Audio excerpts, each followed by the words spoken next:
latest on the Butler Hospital strike as workers took their concerns about workplace violence and low wages to the State House. It comes as the strike hits the 1-week mark with new accusations being made by hospital leadership. Kayla Fish joins us now with an update on negotiations and how the union is responding. Kim?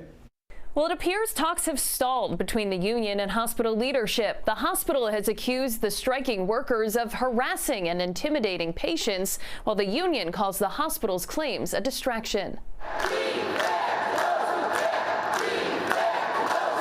Striking workers from Butler Hospital filled the State House Thursday, sharing stories of violence and assaults on the job. And I want people to know we can sit down at the negotiating table as many times as Care New England would like.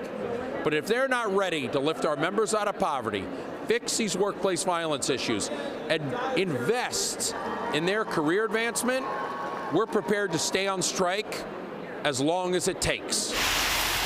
Thursday evening, there were no signs or demonstrators outside the hospital, but the strike that brought crowds to the facility's front gates over the last week remains ongoing with no clear end in sight. Now, the hospital's president and COO is accusing the striking workers of traumatizing patients at the mental health and substance abuse facility, saying people seeking help have arrived in, quote, visible distress and tears after having to pass through hostile picket lines. Her statement also alleges union staffers are following temp workers and posting online threats targeting hospital leadership by name. The union's executive vice president calls the hospital's claims baseless and an insult to the caregivers who he says are non-violently pushing for safer conditions. Care New England says that they're ready to sit down and negotiate and play these games.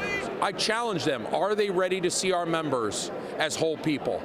Meantime, several striking workers were given $500 fines for violating Providence's noise ordinance. We have more details on that right now on WPRI.com. I'm Kayla Fish, 12 News.